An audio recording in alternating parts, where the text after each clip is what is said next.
Are we live? I think we're live. Is this thing on? Yes, it is. What's happening, everybody? Everybody's having a fantastic whatever day you're watching this. So, wow, shopping for trucks. This is crazy times right now that we're living in.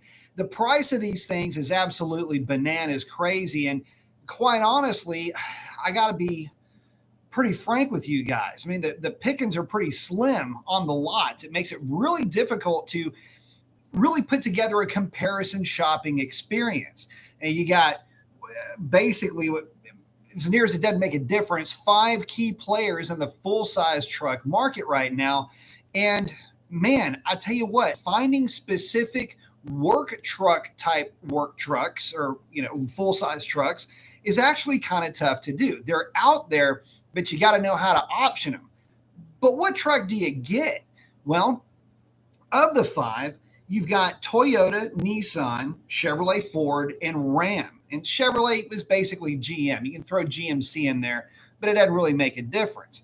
And really, it kind of depends on what type of work that truck needs to do. And my personal preference is to, number 1, not have cloth interior, and number 2, not have any carpet on the floor.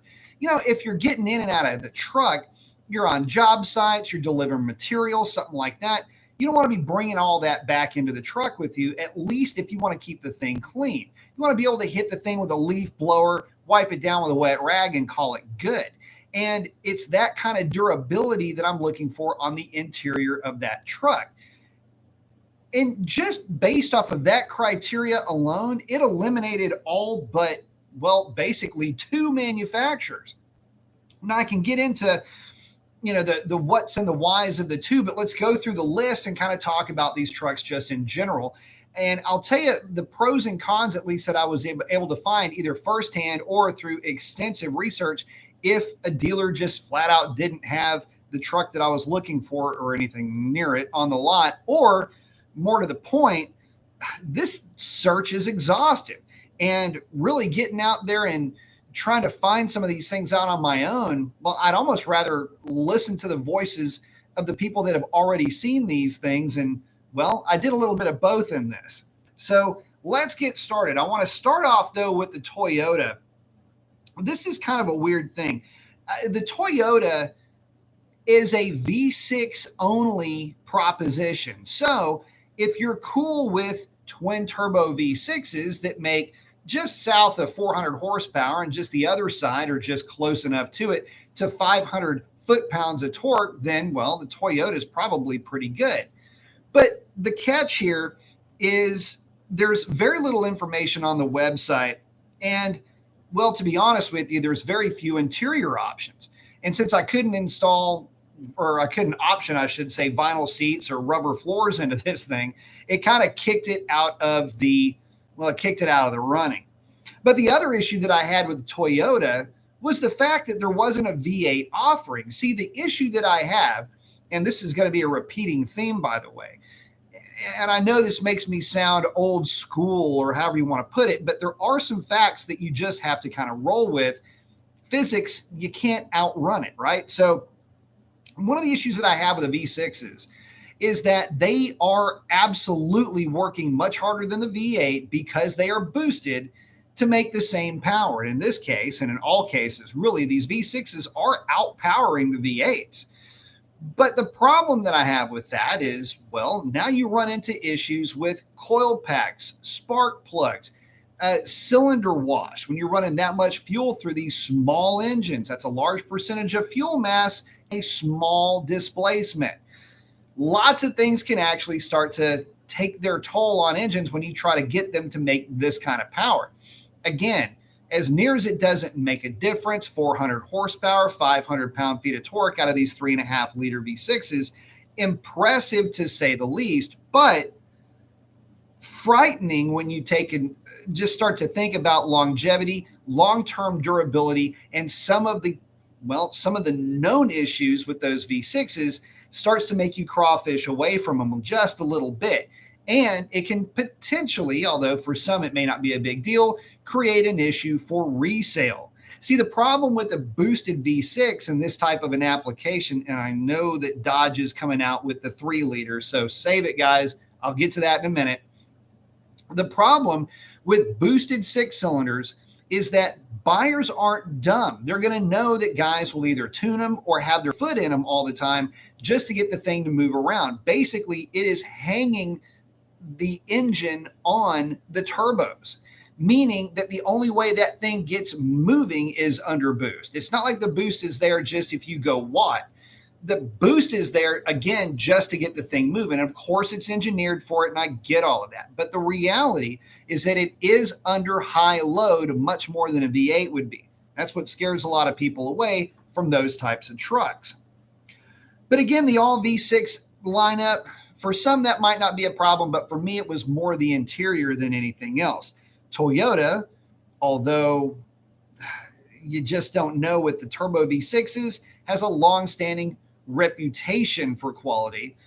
It's just that I don't necessarily trust what I've seen with other manufacturers, or at least other manufacturers' V6s, and that kind of bleeds into why I wouldn't buy the Toyota.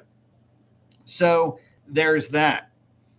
But what about Nissan?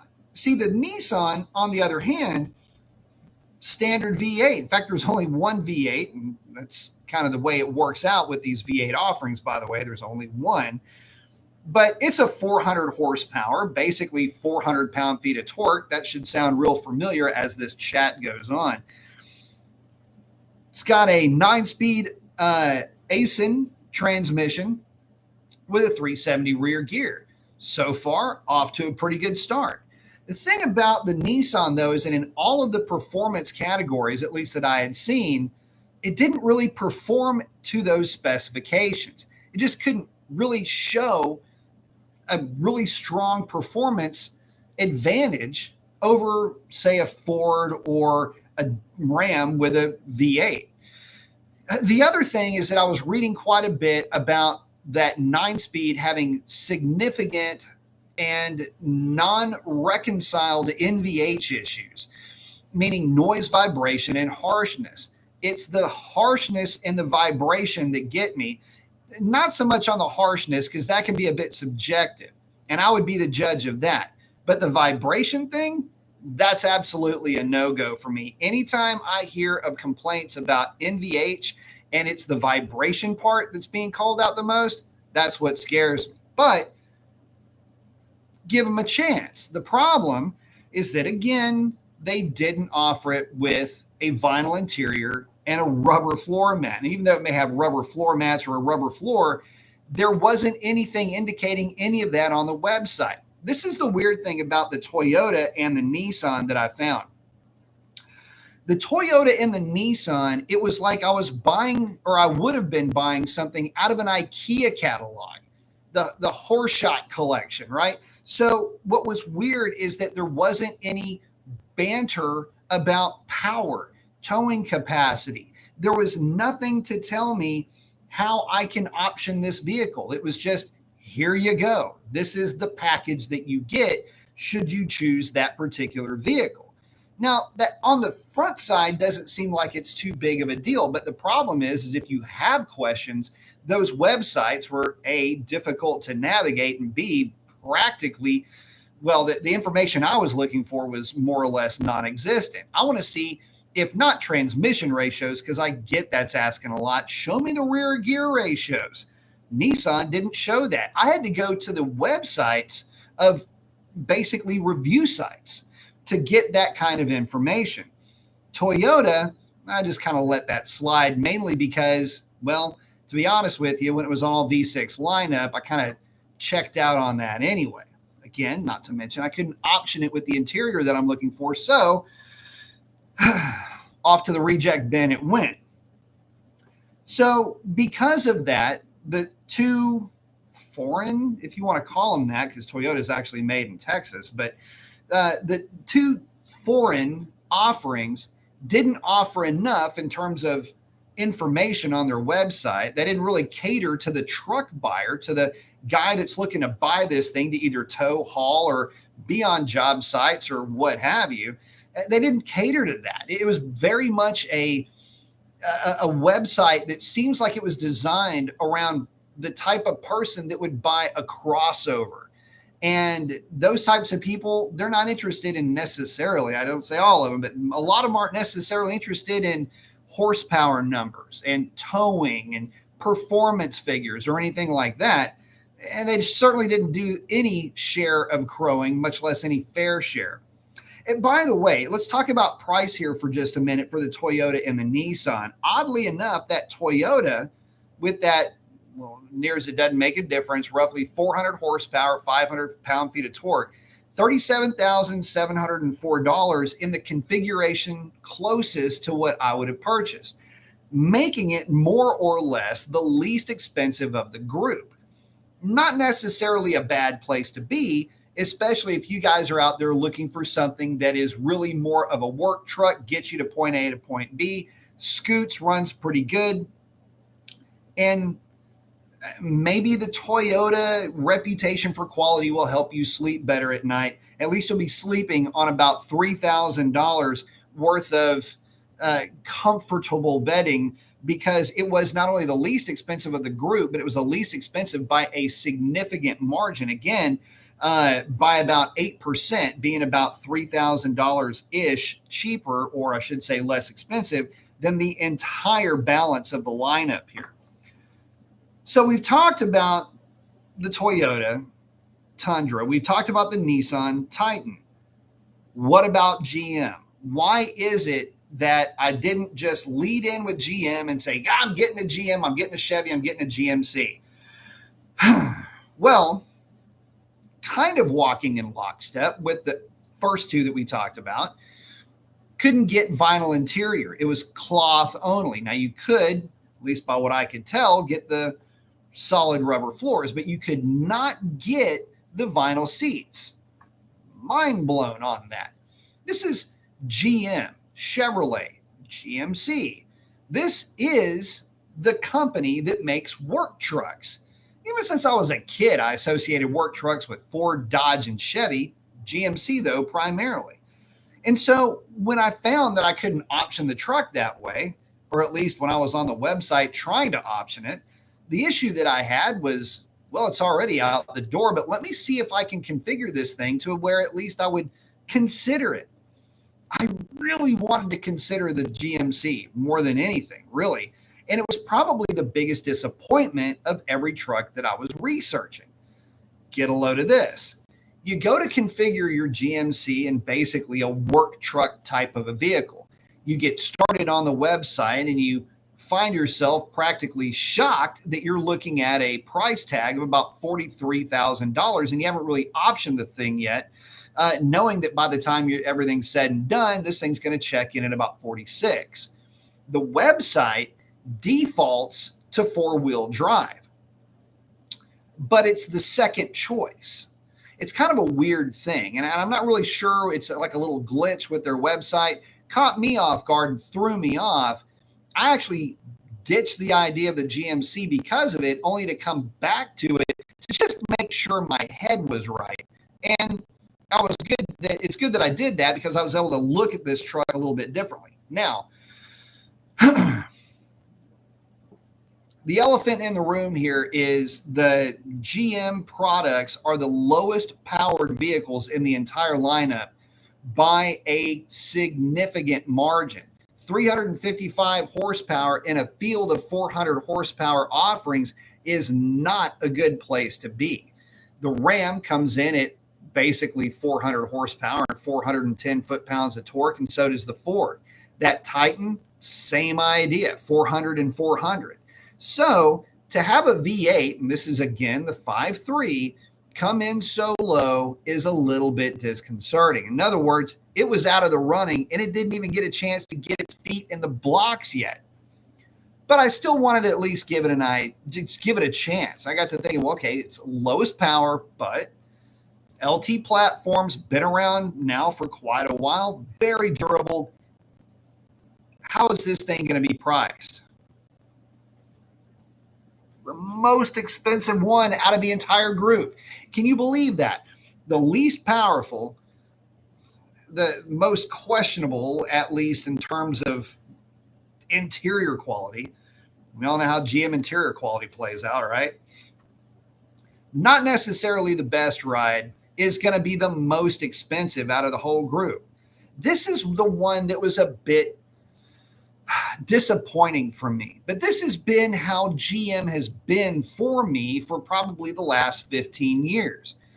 They come out with a vehicle that I happen to like. I look into it. The issue is that the interior quality is last place and the price seems to be at the top of the list. With performance, that is okay. But in this case, okay is literally in last place. In fact, this truck isn't even mediocre. It falls in the very last category in terms of performance.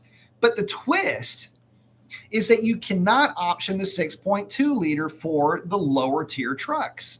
See, this is where all of these comparison websites and comparison videos that you'll see will kind of screw with your head a little bit when they compare the GM product to a Ford or a Titan or, you know, the Nissan or whatever it is.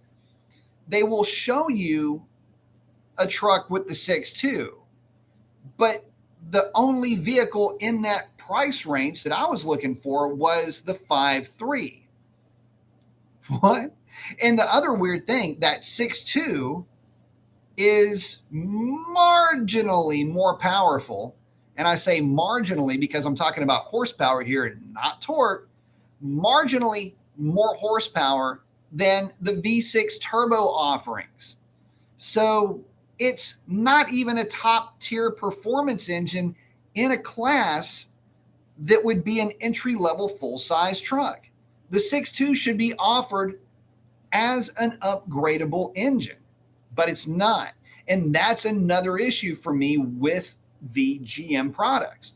So when you're looking at those videos, pay real close attention to the V8 that they offer or that they have tested. If it's the 6.2, it's really not a fair fight. Well, unless it's going up against the likes of the Nissan or an EcoBoost, and we can talk about those here in a minute. But unless it's going up against one of those, then talking about it doesn't make a whole lot of sense because the trim level that truck is available in basically starts at $60,000. And if you're looking for a truck in the $60,000 range, then maybe the GM starts to look good. Except from a performance standpoint and a towing point of view, it really doesn't because it's one of the heaviest out of the entire group and gets outclassed again in acceleration by the V6 twin turbo offerings. So there's that to consider. So before I round out the final two trucks, I want to catch up with you guys real quick. Say what's up. I got Marco in, Dan's in, Eric's in. What's up, guys? Marvelous is in, saying great live stream. Thank you very much. And Steven's saying he's got a 2012 Ram 1500 Express and he loves it. Lots of miles on it. We're going to get into that here in just a second. So, guys, thank y'all very much for getting in, and let's get back to the chat. The brand I want to talk about now is Ford and the F-150 in general. Guys, I got to tell you something. If you're looking for a work truck, a highly configurable work truck, something that you can actually option with rubber floors, vinyl seats, actual real roll-up windows, Ford is the truck for you. The Ford is the most configurable of any of these offerings. Doesn't matter which one it is, Ford's number one at the top of that list. With features like the mobile desk, which kind of has the same action as a desk that you had when you were in grade school, to PowerPoints that seemingly just pop out of nowhere. All of that alone, plus the utility of having roll-up windows and things that just aren't going to fail, the Ford has that in droves. Yeah, but there's a catch, and there always seems to be, right? I drove the EcoBoost 3.5 in a stripped down extended cab long bed truck.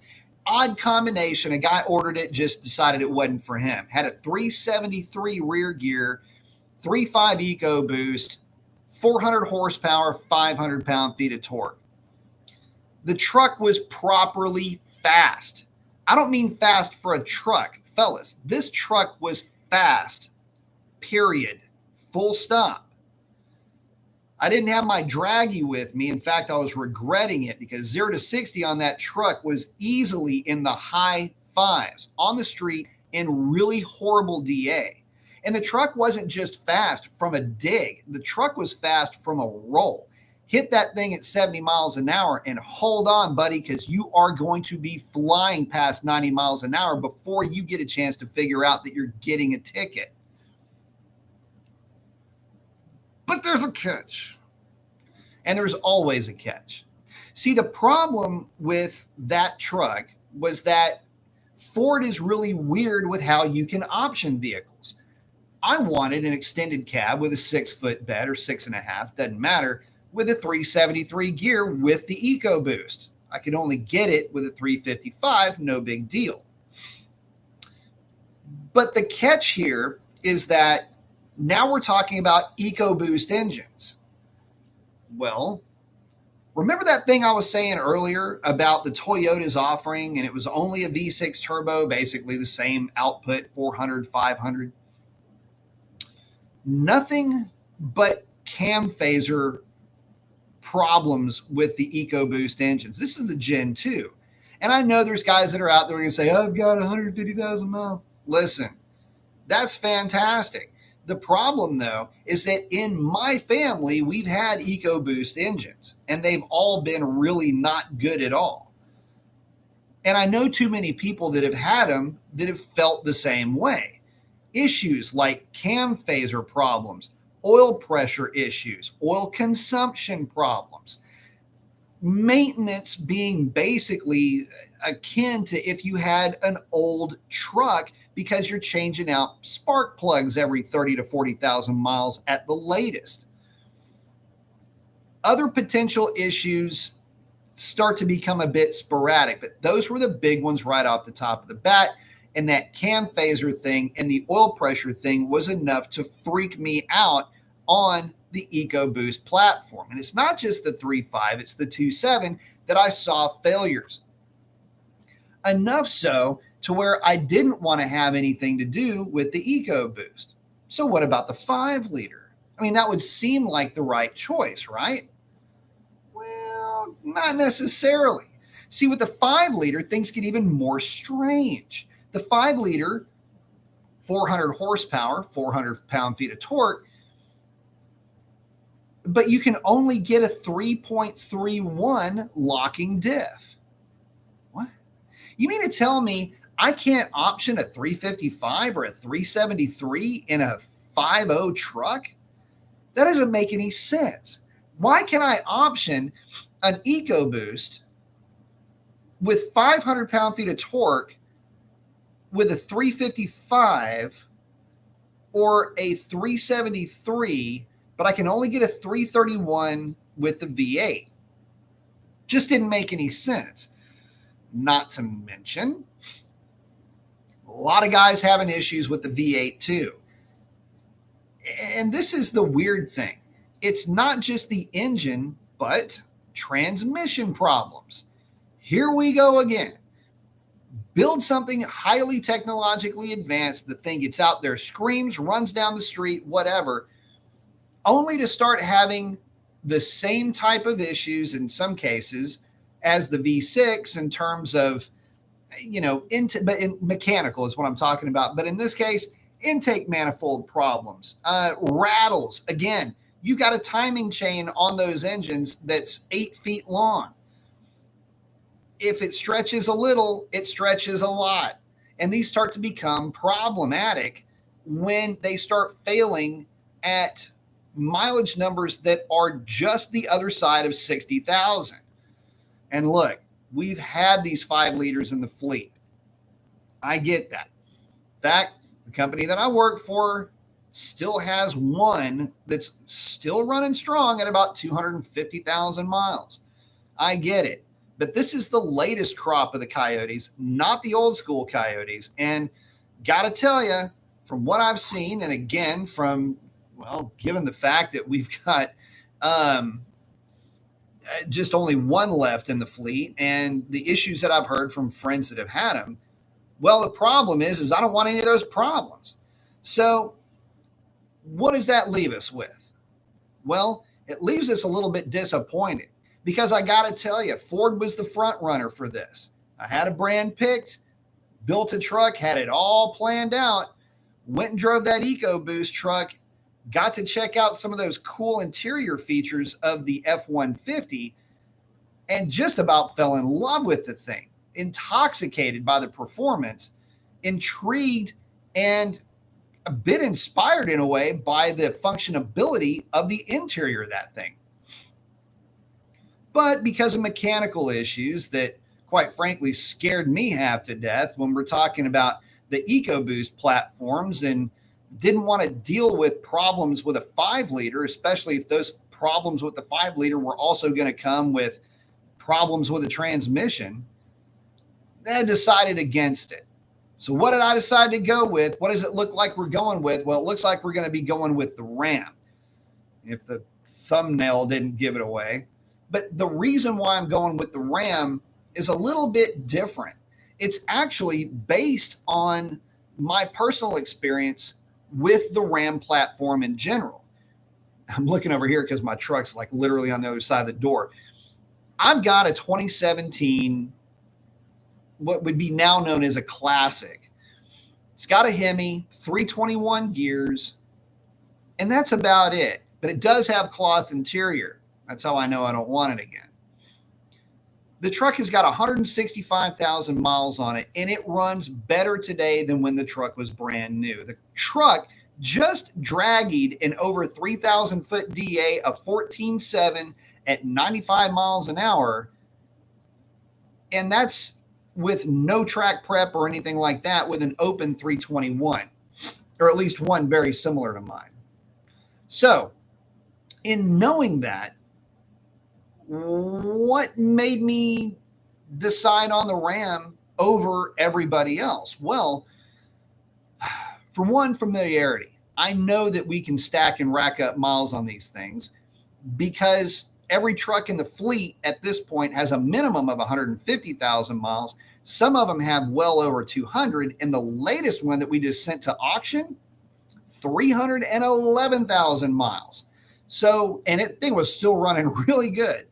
So it's kind of an interesting play here. The Dodge, for lack of a better way of putting it, has proven itself to not only be durable, but fun, fast, and in this case, well, basically right down the middle of the road in terms of pricing. So again, let's talk about the pricing.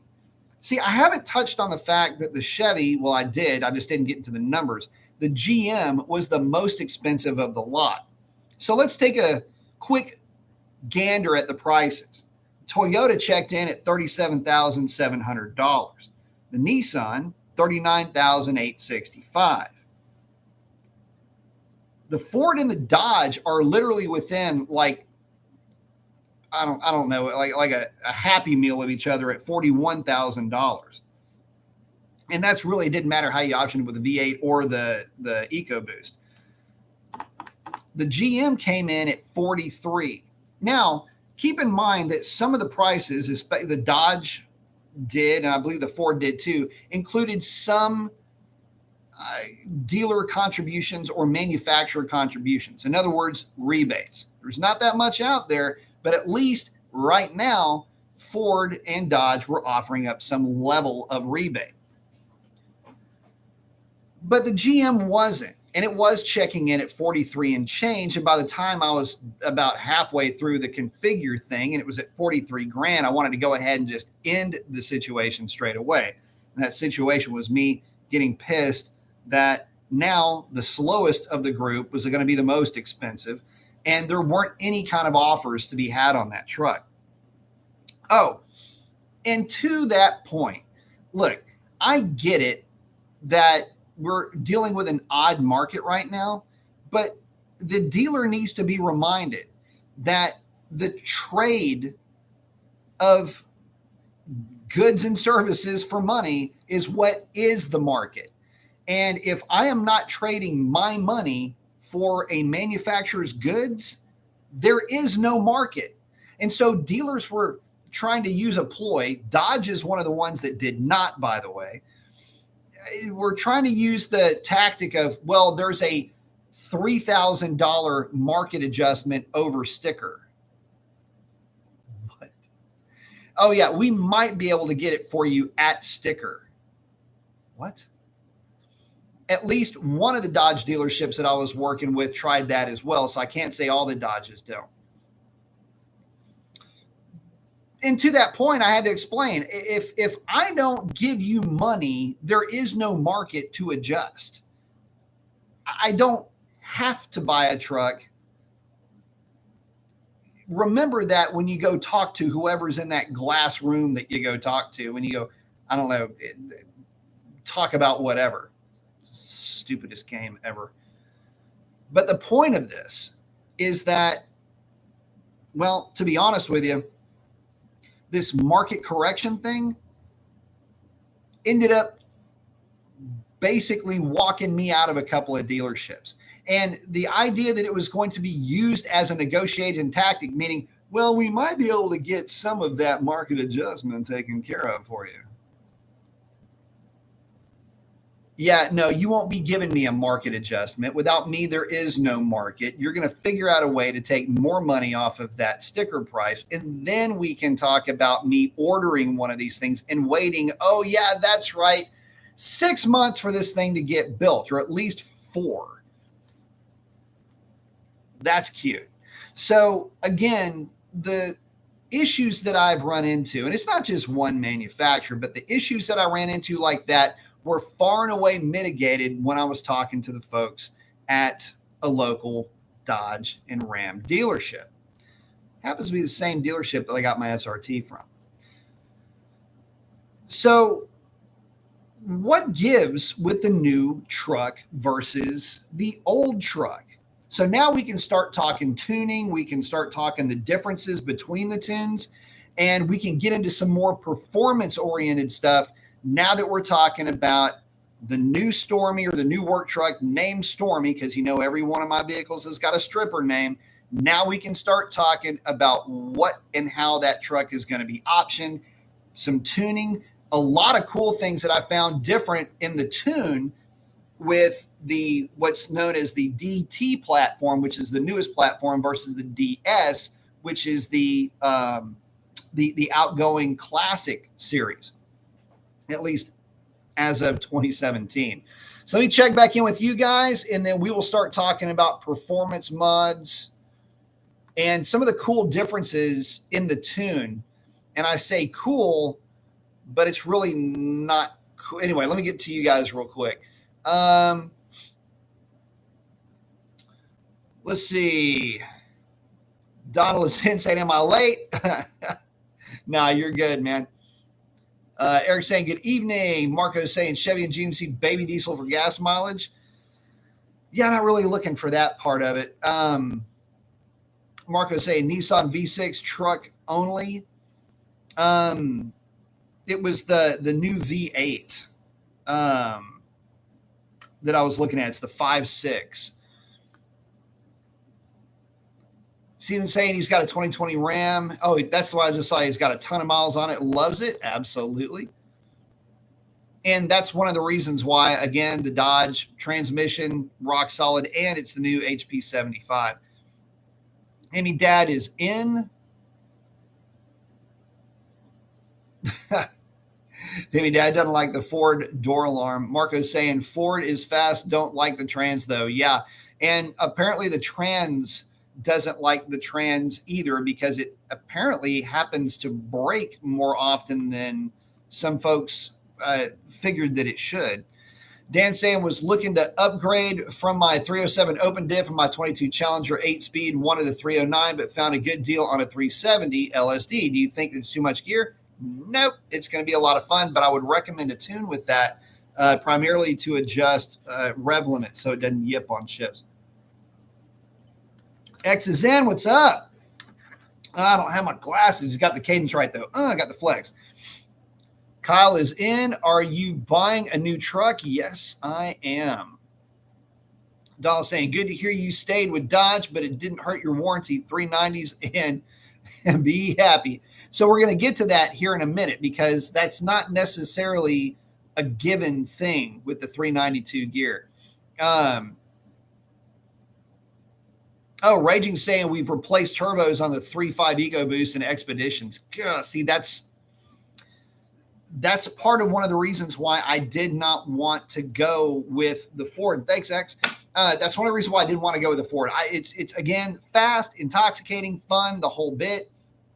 But as I whittled down the offerings from Ford as to what I wanted, I found that I couldn't option it the way that I ended up truly wanting my truck to be. So anyway, let's get into the Mopar and let's talk tuning. Let's talk driving experience and go from there. So first and foremost, I've got a soft spot in my heart for the Dodge, but again, I keep saying Dodge because it'll always be a Dodge to me, but for Ram, it's like Southwest Texas versus Texas State University. It will always be Southwest Texas State University to me, but now they call themselves Texas State, and they've done it now for like 20-something years. So anyway, I digress. So the latest Ram offering with a 392 is a lot of fun to drive. And guys, keep in mind, I had what would now be considered a classic with a 392 gear. In fact, there's a video of me actually with that truck at the drag strip, just having a blast with that thing. Let's talk about some good and some bad with that truck. The good part about it is that the acceleration is pretty stout with a 392 gear. The downside to that, though, it's a little bit buzzy on the highway. You don't really notice it too much. You just kind of see it in the tach when you're rolling 80, 85 and you're rolling, 2,500 RPM instead of 2,000 RPM.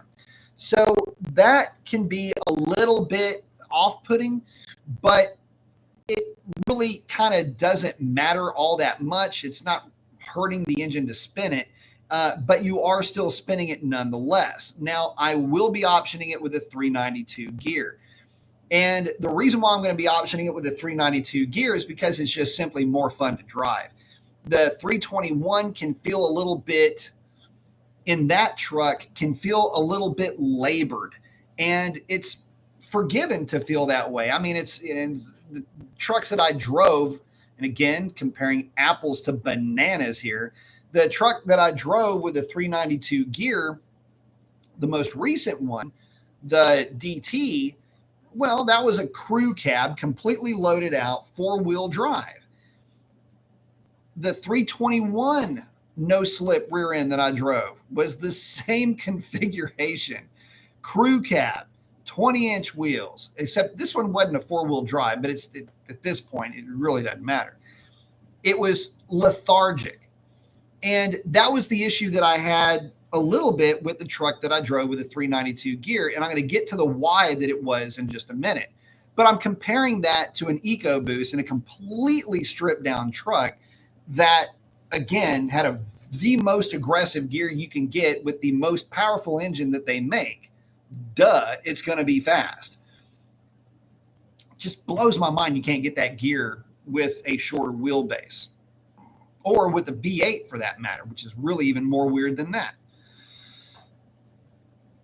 One of the issues that I have, though, with the new trucks, the Rams, and this was almost a deal breaker for me, is that when you go to pass on the highway with the newer trucks, you will get to the top of fourth gear, and whichever speed it is. The 321 may be going a little bit faster because it's a 321, and it's obviously going to be going faster per RPM. 392 will hit this at about 85. 321 will get this just as it's passing about 90 or 91 miles per hour. It'll feel like it's laying over up there. And you're like, it just doesn't feel like my classic, which pulls fine no matter what. And it just feels weird as it's cresting that 5,000 RPM range and it's getting to that 5,500 RPM shift point. So I started doing some digging around. I call it my good buddy Z. He was able to get me a read file out of a DT. And of course, I've got the read file on the work truck and started finding a lot of really interesting differences between the tunes. Tunes that, if you just corrected some of these issues, would actually make quite a bit of a difference. So let's hold on a second. Hang on. Where are my mods at? So one of the more funny things about this one of the more funny things about this process was driving some of these trucks and doing 0 to 60 hits and things like that. It's kind of tough to get film and any of that, but I did have the Draggy. Unfortunately, didn't have it with me. So here's the deal. In the tune, and this is what I wanted to get to real quickly for you guys. If you've got a classic and you drive a DT and you think, man, the classic just seems to run better. Why is that? Well, in the tune, the DT is actually running lean. It's basically corrected out to an air fuel ratio of 13.25 when you go through the tune and you do your corrections. It's about 13.25 at wide open throttle at full load. Hemis don't like to be there. Nobody tunes a Hemi at that AFR or that fuel air ratio, however you like to look at it. Nobody does that. The DS has a base of 1358, but that's under normal driving. The funny thing is the DS, when you go to wide open throttle, it actually corrects down to the exact air fuel ratio that you want to have, which is 1239 for the Hemis. But it's more than that, because when you really start getting into the differences in the tune, you start looking at catalytic converter overtemp protection. Now, both trucks are going to go into cat overtemp fairly early, but there's about a 50-degree difference for the DT, which is the newer body style, and it immediately starts going rich. Also, the biggest part of this is that it will go crazy rich, but it will also start having issues with false knock. How do I know that? Well, the knock sensor voltage on the DS, the classic, if you will, is significantly, less aggressive. Best way to look at it is it's a little bit number than in the DT.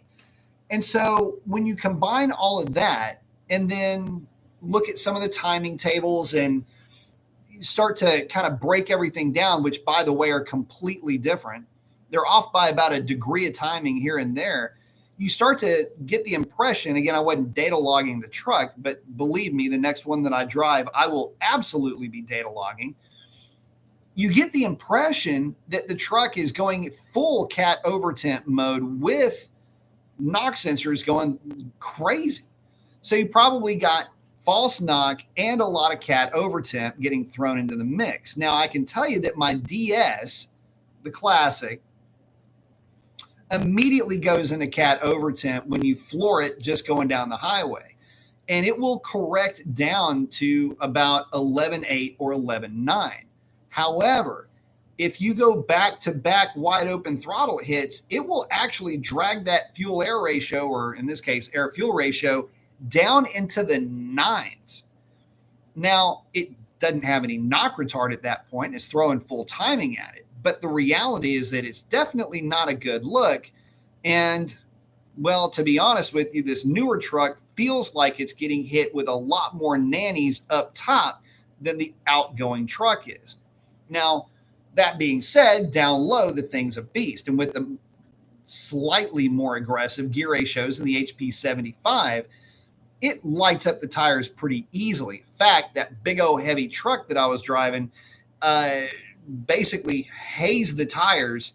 In fact, didn't haze them. It actually did an early shift 1 to 2 because I rolled into the throttle a little hard. But what I liked about my old 392 truck is it would teach you throttle control and getting the thing out of the hole properly. So if you can master that, or could have mastered that in that truck, it was ideal because it was the exact same cadence that I use to this day in the Hellcats when we get out there and start really running tight numbers. So there's that. That makes it a lot of fun. So weird quirk with the truck at a wide open throttle downshift when you're trying to go 95 miles an hour or 102, whatever the gear tops out at. But aside from that, in and around town, hammer the throttle and the thing wakes up and gets moving. Very lively. And again, with the only downside being that it could be a little bit buzzy on the highway, but to be honest with you, it will be a lot of fun in general. And you can bet that the second that truck shows up, it will probably already have an ECU waiting, because about as soon as that truck gets a VIN, I will be ordering an ECU and having it unlocked. Getting it ready along with a smart cable to be installed probably before the tick, tick, tick of the exhaust cools off. Maybe not that quick, but it'll be awfully quick. So those are some of the things that I've found with just the truck shopping experience in general. Number one, I ain't going to be paying any ATA tags for any pickup truck. That's absolutely not going to happen. The thing is I'm in a place where I don't have to get a truck, but I kind of have to get a truck, but I don't need to have to get a truck. So I can walk away from a deal and feel pretty good about that. The thing is, though, I do kind of want to bring something cool for you guys for the 5.7 and for the trucks. Obviously, this is synergy just waiting to happen, right? So I think that'd be kind of fun. A slight baby build, if you will. Exhaust mods, maybe a little bit of suspension. I don't know. Wheels and tires could come at some point. I don't know. But bring you guys something that's a little bit different, but a lot more relatable. Something that's fun. Something that, again, you probably might have one of these things just sitting in your driveway. I kind of want to be that guy again. And I miss being able to do that. The Ram that I had before, I had a lot of fun with. And the SRT, had a lot of fun with that car. Kind of miss it. But the Hellcat, I get it. It can be a little bit off-putting in a way. And, we're primarily going after a number with that car. And it's not quite as relatable, where the truck would definitely be relatable. Marco's saying the 5.7 classic regular cab be the next one for him. Very nice. X is liking the interior of the new Ram. So let's talk about that. X brings it, kind of gets me back on track. Thank you, buddy. The interior of the Ram. So yes, the interior of the Ram is really nice. The interior that I'm getting is the base Trademan style interior with the big console. And that's kind of what I liked about that truck. It's a bit more utilitarian, not as utilitarian as the Ford. And again, that truck is the Swiss Army knife of the whole class. It doesn't matter which one you're looking at. But what I liked about the Ram was I could get the vinyl seats. I could get the rubber floor. I could get a center console, but it's kind of the exact opposite of the Ford. It's not as usable, and meaning that it's just not going to be able to get as cluttered up. But I liked the layout of everything. It was very comfortable to drive. The one thing that I will tell you guys, and we're talking about performance with the Ram and tuning and things like that, that's fine. But in the day-to-day driving and living with the vehicle, what I will tell you beyond a shadow of a doubt is that of all the trucks that I've either ridden in or driven, the Ram is the best riding out of all of them, regardless of how you get the other truck's option. Now, yes, I get it. Some of the crew cabs, the heavier versions of the Fords do ride pretty good. In fact, the four-wheel drive Fords there for a while for me were kind of the gold standard for ride quality and solidness, just the overall feeling that the vehicle was solid. But the main thing about the interior of the Ram was that it just seemed to fit better. It was a better fit ergonomically. Now you can make the argument, yeah, we're used to driving a Dodge anyway. Yeah, it was a completely different truck. And even before, I was saying that truck really did kind of feel like almost like a 9.5 tenths version of my DS, my classic. Look at me, I'm talking already, like one of these guys, but like my classic. But the reality is it's actually a bit chunkier on the inside. And, you get into the thing and it's like, man, this is just a really nice, comfortable place to be. It's nice and quiet. The doors seem to close pretty well, and though I'm sure the little roller things will start screaming before you know it. But the Dodge, I keep calling it the Ram, was just a little bit better place to spend the amount of time that I'm going to be spending behind the wheel. That's kind of what I was looking for. Plus, and this kind of needs to be said a little bit, the Ram is a little bit fresher face. The Ford, it looks great. I like the look of the Ford, but I prefer the look of the Ram.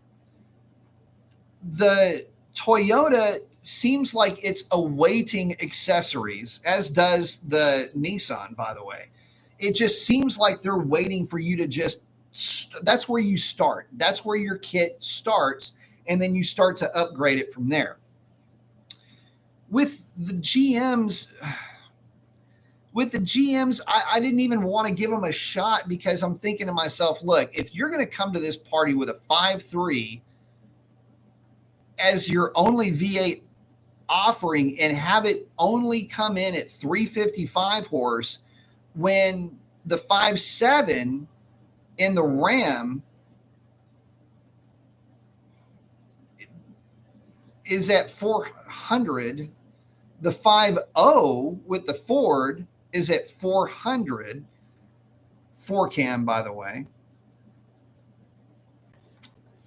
The Nissan is at 400, again, 4-cam, but still. How is it that 5.3 liters can at least be 389, right? Just throw a weird number out there for you, but yeah, 385 horse, 390 horse. Isn't this the same company that made the Corvette? Can't they do something with their truck engines? And what is the deal with 355 horsepower? V8s of that displacement haven't made 355 horsepower for 20-something years. But yet they still keep throwing that out there into the world. And granted, you can make a case that, well, yeah, but it's under stressed and you can mod it or whatever. It's like, no, you can't. And you're not going to. And I'm not going to. So there we have it. You're not going to tune another 50 horsepower into that contraption. And hell, to be honest with you, even if you did, you're already $3,000 over the cost, or at least $2,000 at bare minimum over the cost of vehicles that are already making considerably more power. So you're just spending more money to get to parity at that point. And as long as the EcoBoost is alive, it'll absolutely eviscerate that thing, much less, at least the Ram, if it does hook, will give it somewhat of a run for a little bit. But that GM just wasn't going to get it done at all.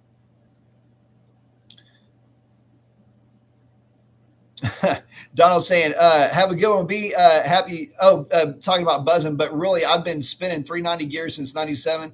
Ram, regular cab, best of a 1442, stock stall. You say he did win the Houston Mopar Connection Club truck class twice. Very nice. So mine, if you look up, it's in the Ram 1500 in my playlists.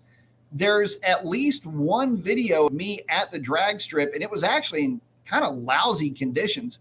That truck went a best of a 1420. That's actually okay. So that Ram was what I learned how to tune Mopars with Alex Pites. That's what we used as my training rig. That's what I learned. That truck went a 1420 and a string of 1430s. I loved driving that truck. So I get it. I mean, it sounded good getting down the road too. At some 40 series Flowmasters on it. Let's see. Regular cab, short bed Ram, or a 5.0 cab, short Ram in a two-wheel drive and send it. Yeah, I mean, they're close. Those two are real close as far as performance goes. X is saying GM's just so damn expensive. They've also heard that they have multiple electrical issues. I would agree with that. I have a friend who owns one GM, and they have had nothing but problems. Yeah, I get it. Oh, Sovereign's asking if I had a chance to try the reset tool. Not yet. I'll probably be on that tomorrow. I did bust out that computer, though, so it's actually kind of ready. I just have to get a thumb drive, I guess, to be able to get that unlocked. But thank you very much. I appreciate that, buddy. I really do. Marco's asking if I'm getting a classic or the new body style. It'll be the new body style, the new one. And so that brings up another point here. So it's going to be it's going to be a little bit different tuning experience for me because when Z sent me the read file, he sent me a stock read file on a DT, and I was going through it, and I was just going, this has got to be one of the nuttiest things I've seen. Like, there's so many goofy little minor changes, and it kind of walks in lockstep. If you look at a Hellcat tune file, and then you look at like my tune file, right? My stock read file. And then you look at a 2019 read file, there's little differences. And some of them you'll pick up on, some of them you don't. Some of them you'd better pick up on because it can make a real big difference going from tune to tune to tune, especially if you're doing compare files. And but that's kind of the same way with this truck. So I'm going to have to go through this tune. When I put this tune together, it's going to take me a while to put it together because I'm going to have to fillet the knock sensor portion of this, which is completely different. The timing portion of it will be pretty close. I'm really not going to be throwing the wood to this thing because I want to still be able to run 87 octane. So probably not going to mess too much with timing.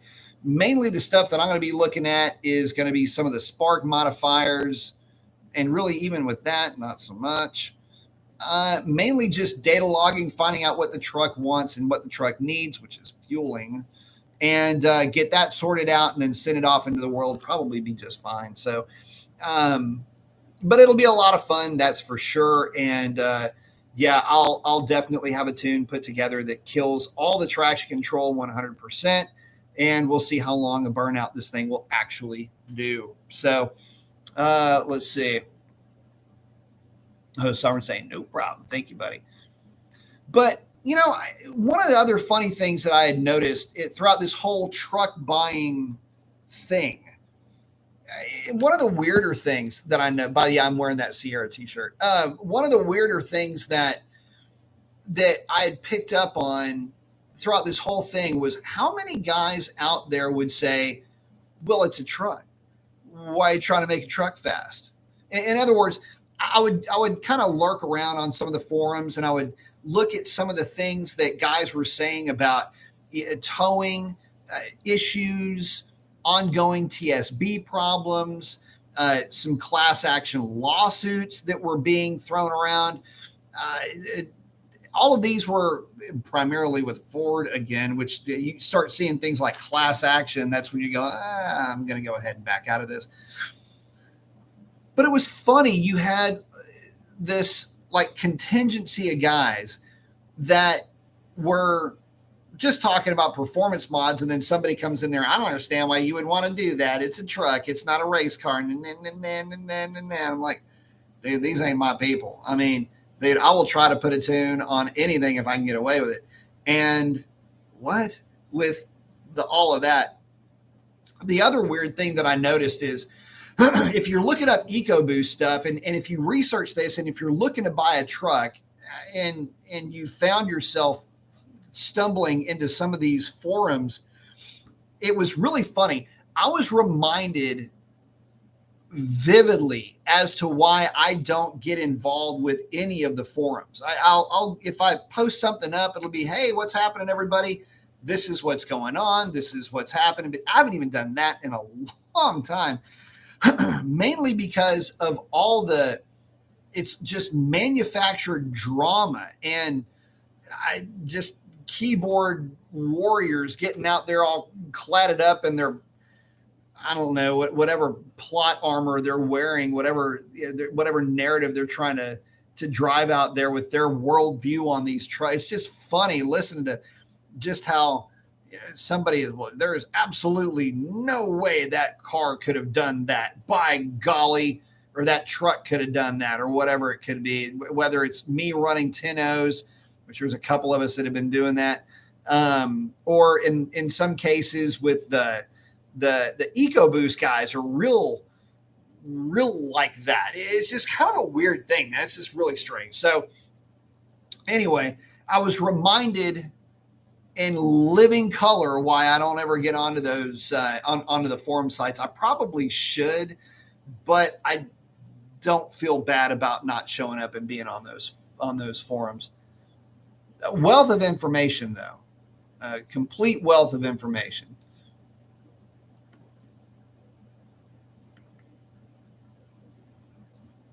Let's see. Bear with me just a second, guys.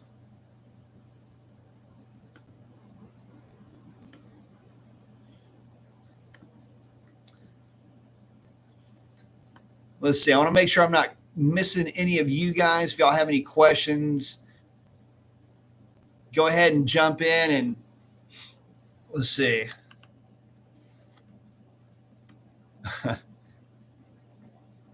What you got, Marco?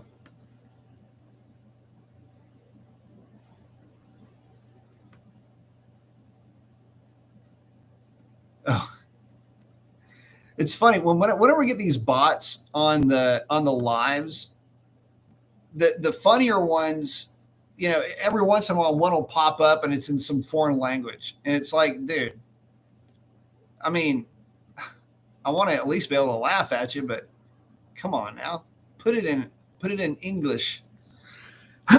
So again, guys, you know, this truck thing it's been a bit of a journey. It's been kind of cool. I've had a real blast trying to get this whole thing sorted out in my head. And one of the big takeaways, and I get it, we're talking now about 2023 trucks.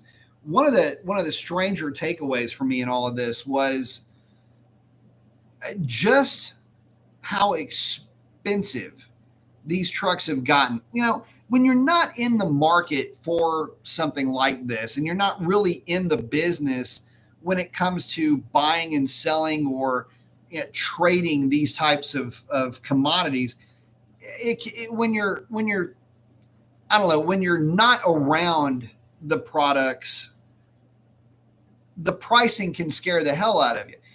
What I'm getting at is this: these trucks are all, with any options, by the way, they're all running in the $50,000 range. Like, listen, if you're spending 46, you're spending 50. Okay. So they're all hovering in that $46,000 to $50,000 range. And that's with cloth interior. Guys, I gotta throw that out there. Every vehicle that I was looking at was a cloth interior vehicle that was on the lot. There was, let me think about this. There was probably a handful of optioned trucks with leather interior, and all of those trucks were $62,000 plus. Now we're getting into that 6.2 liter GM offering and all of that engine, the big engine. Yeah, fantastic. Good deal. But it's $62,000. And that's not even the most expensive. Guys, there are half-ton trucks on the lot, not in the showroom, not the special edition, on the lot trucks. Half-ton We ain't even talked about 3/4 ton yet. Half ton, $72,000. I don't even know what you get for your $72,000 except for, I don't know. I really don't know. I couldn't figure it out. So crazy times we're living in. And I'm over here complaining about a $40,000 truck. It blows my mind, right? So I guess everything's relative, I suppose. X is saying bots are beyond annoying. I would agree. Sovereign saying through the bot in timeout. Ban hammer, absolutely. X saying thank you, Sovereign. Yeah, I hit one of them up here. I thought I nicked it, but maybe I didn't. Hemmy's asking, what about a Ram with the new Turbo 6? Good point. Would sound like shit, but would it be viable? So here's the thing, guys. Okay, so remember what I was saying about the EcoBoost, about my concerns with the Toyota. Again, that 400 horsepower, 500 pound-feet of torque range. Except in this case, it's going to be a 3.0 liter engine. Okay, so let's walk this through. Ford, because they're the only manufacturer that is legit throwing out engine options, good on Ford, which is kind of, I guess, ironic in a way that Ford is the only manufacturer giving buyers a true selection in power plants, being the base V6, the 2.7, the 3.5, with the only V8 being the 5.0, 4 total engine choices. Ram gives you 2, and again, Toyota only gives you 1, as does Nissan. Chevy, I think, gives you a V6, but why would you want the thing? But the 3.0 liter would have a displacement advantage against the 2.7, but the 2.7 for a lot of guys is just a commuter engine. Like, that is the engine that you would use, not really for towing. It's not a performance engine. It doesn't hang with the 5 liter. It certainly doesn't hang with any of the V8 offerings. It is there to be a really good power plant for just scooting you around town. Well, that is provided that the thing holds together, right? Because it's 2.7 liters, man. Like, this thing is barely the other side of, in displacement anyway, it's barely the other side of a respectable large 4-cylinder. It's a 6-cylinder, a little one. And the 3 liter is no different. The 3 liter is a very classically sized 6-cylinder displacement. The 3 liter displacement is very well known for being extremely smooth, very low primary and secondary NVH issues, awesome displacement. What's not to love? Well, what's not to love is, yeah, it's an awesome displacement if you want something that's smooth, but it's really not the awesome displacement if you want something that's going to make any power. I believe, and y'all correct me if I'm wrong, but they've got that thing set up around 400 horsepower, probably 450, 475 pound-feet of torque for what would be the truck engine. And they've got a high boost, high performance variant of it making 500 horsepower. Wow, that's fantastic. Do they have to have the 85 to get these kind of numbers out of that higher output inline 6? Because that thing's making 28 pounds of boost to get there. So I guess the point that I'm making here is it's a big ask for anybody to bring up the notion that a 3 liter inline 6 turbo, doesn't matter how much turbo you got, is going to comfortably be able to tow 9,000 pounds. Maybe it can. Listen, anything can be engineered, right?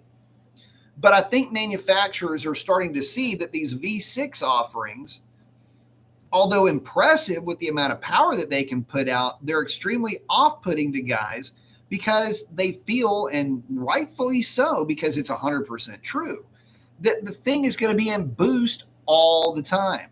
So what happens with that? Okay, so why you might be thinking, okay, well, why would I be against the EcoBoost? I mean, I love alternative power plants. I think that it's great. They make a lot of power. It's pretty awesome. All of that. Well,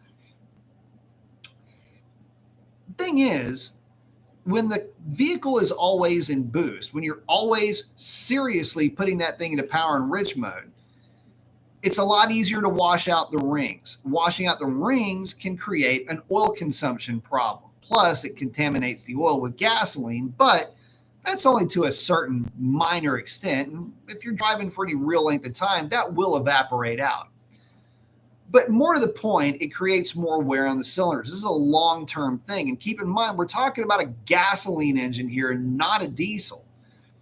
So the gasoline engine that we're talking about is constantly under load, and it is trying to rely on gasoline, which that fuel quality can be questionable at best, but it's relying on a fuel that has questionable consistency, and you're expecting consistent power out of the thing. Now, that's true of any engine. I get that, but it's much more true when an engine is so much more dependent on the quality of fuel that it has to make rated power, which is exactly what we're talking about with the EcoBoost cars and trucks. Fantastic idea. And in practice, again, the thing makes a ton of power. But for anybody that's looking at it from a more practical standpoint, and you can say, okay, well, I don't know that it's particularly going to be better. Let me give you a completely different example of what I mean by that. I personally, and y'all's results may vary, but I personally have never seen an EcoBoost engine get its rated fuel economy numbers. I have seen them get significantly worse. I have experienced this on my own when I had an EcoBoost, whatever the contraption was. That wasn't really an SUV. It was like a crossover thing. Whatever they were, I don't know, circa 2014, 2015. I had one of these things as a loaner, and the weird thing about it is it was a lot of fun to drive, quick, had the 2.3 in it. But it got horrible fuel economy numbers. And the reason why it offered up such terrible numbers is that anytime you tipped into the throttle for any real, honest to goodness amount of time, it was in boost.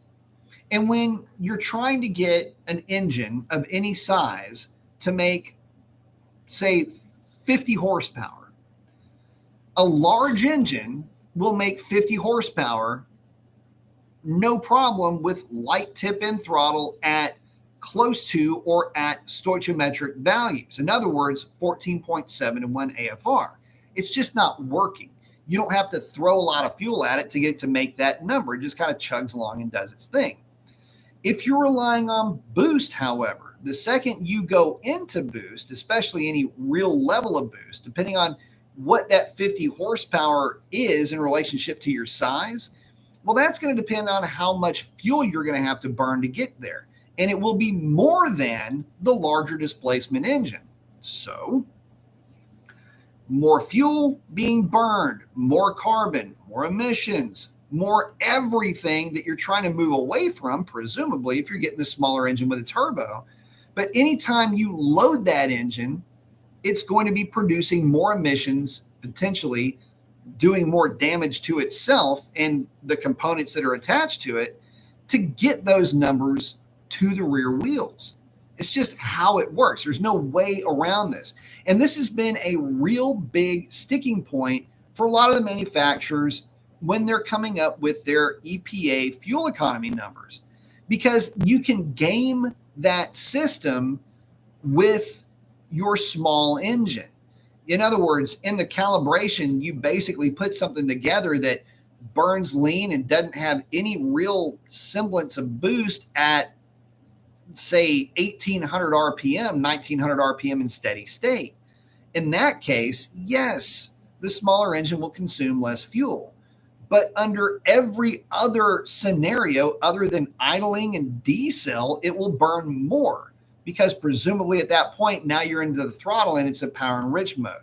So again, it's kind of a card trick, really. It's like a clamshell trick where you think you've got something figured out, and it sounds like a great idea, and it looks great on paper, and it even looks really good in testing, which is an objective test.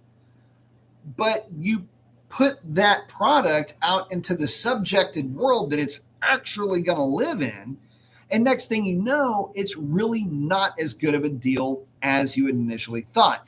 And I'm talking specifically about the EcoBoost, but any inline six turbo trying to ferry a 5,000 to 6,000 pound truck down the road is going to run into this. And you might say, well, going down the highway, it's just not going to burn as much fuel. Sure about that? Because it takes roughly 40 horsepower to get a truck down the road. I can promise you that in my Ram, I'm getting, it doesn't matter if it's got a 392 or a 321 gear in it.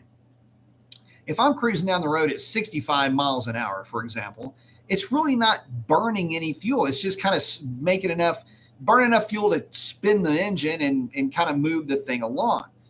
You start cruising at real, like grown folks type of highway miles per hour, though, and you're going to start seeing your fuel economy obviously go down, but it's going to go down a lot quicker with the smaller engine because you're into it more, running more boost.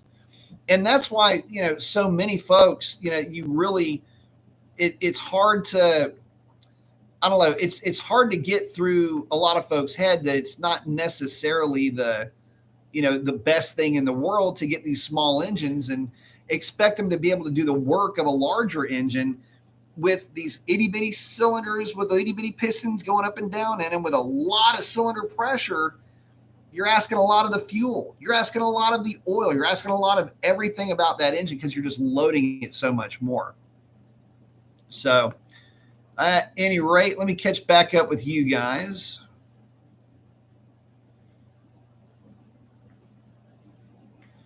Oh, X is saying, yeah, right on the money about the price, man. I'm telling you, it blew my mind. What? Like the number just didn't make any sense.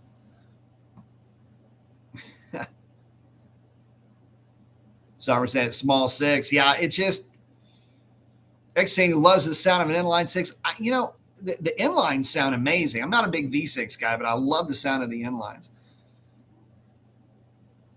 Oh, Sovereign saying, I had no idea Toyota had a 2.5 V6. That is tiny. I mean, almost like a 4-cylinder. No, it's not Toyota. It's so that would be the Dodge. The Ford is got the 2.7. So if Toyota's got a 2.5, I didn't see it, but I wouldn't be surprised. Maybe they got one in the Tacoma, but the 2.7 is just the other side of what you would see a large 4-cylinder to be, which is 2.5 liters.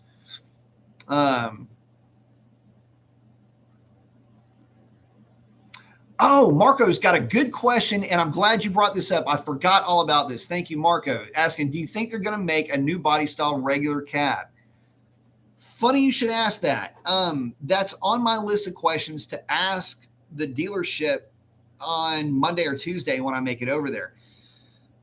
So here's the thing. It's not on the website. The only way you can get like an RCSB, a regular cab short bed, is with a Classic. And you can option one out just like an RT. I don't think you can get the wheels, but you can get 20s on it. But that's the only way that you can get them. My truck will be, by default, the lightest version. Yeah, it'll end up being the lightest version of the DT that you can buy. But I am getting a trailer hitch, like the class 3 or 4, whatever it is now, the hitch that you can just remove if you want to lighten it up. But anyway, by that metric, it'll be the lightest of its kind. But no, I don't think that they will have that. The reason why they won't have it just doesn't. It's weird. So This is the explanation I was given about other options, but it kind of walks in lockstep with this. The reason why they're not optioning it is because a lot of folks aren't buying it. This is also the same reason why if you go online to do a build, like if you want to do a build your own Ram, and let's say you want to make it look just like Stormy, but you want a crew cab version of Stormy, the rebates and the incentives, I should say, on that truck are significantly less, for the reason being that they just sell every one of them that they make. They're not going to incentivize that body style when they're already selling every one of them that they make. It just doesn't make any sense for them to do that. So, but I'm sure that's going to be the reason why it's going to come back, and it'll be, well, you know, why don't y'all do that RCSB in the DT? And it'd be like, well, not selling them. I think it's a disservice, though. I really do.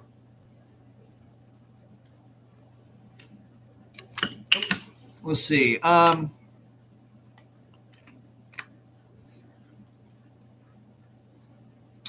saying, I hear the Pentastar is an okay engine, though it's a 3.6. I drove around 1,500 with one. It was sort of surprising. So what's interesting about that engine is that it can be oddly quick, but if you've got to have some aggressive gearing in it. But yeah, it can actually surprise you. So I think the same can be said with the EcoBoost 4-cylinder used in the Mustang. It's going to wear out, fail a lot sooner than the 5-liter, I would think. You know, it's interesting. I actually expected a lot more out of that engine, but believe it or not, that is a low RPM 4-cylinder. Sovereign saying, I can't figure out for the life of me why anyone would pick an EcoBoost 4-cylinder over a 5.0. Brother, there is a seat for every butt and a butt for every seat. That's all I can say. Sovereign's calling out the bots. Yeah, we're getting some bots tonight. It's another harmless bot.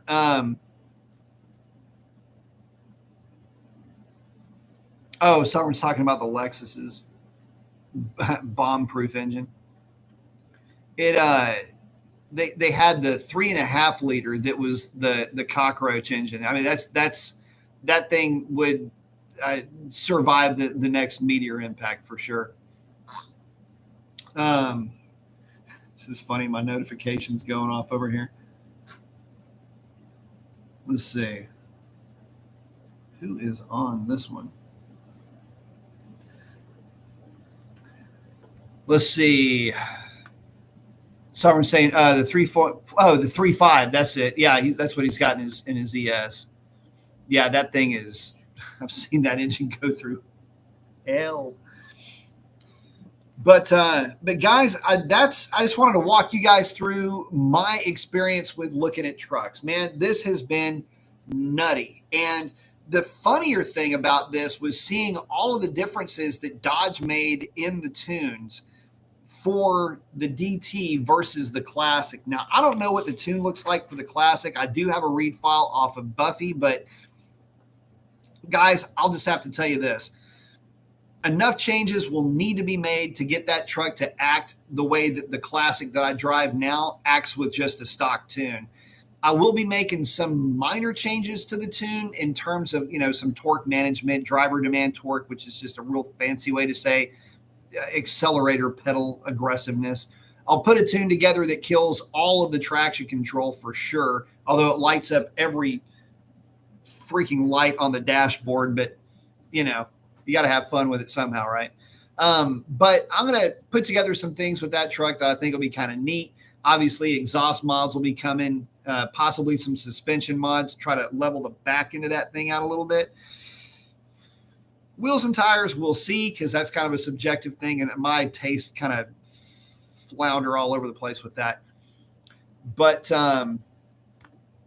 what I will say is that it'll be a lot of fun, and it'll be really cool because, again, it'll kind of get me back into looking at the 5.7, and it'll be my ability to actually be able to play with the 5.7. And you never know. I mean, there could be a 6.4 intake in the way. You never know. And that's going to be kind of the fun part about this, is just making this stuff work and having some fun with it. So But with that,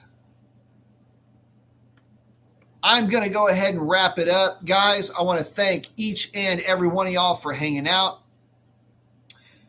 As this whole truck story evolves, I will keep bringing you guys into it. I'll post up some draggy stuff if I can get one of these trucks out on the road, play around with it a little bit, try to data log some of these things for you as well so you can kind of see what I'm talking about and get you guys all the information that I can. And again, if you're looking for a truck, hopefully this will be a bit of a resource for you, or has been at this point. And with that, this is a wrap, or that is a wrap. This is it. Whatever. Brain melted. Gotta go. Y'all have a great one. Love each and every one of you guys. Again, would not do this without you. If you're going to send it, don't bend it. Keep your shiny side up. Get out there and do something cool for somebody. Chance I need it way more than you know. And that's a wrap, guys. Y'all have a great one. Adios.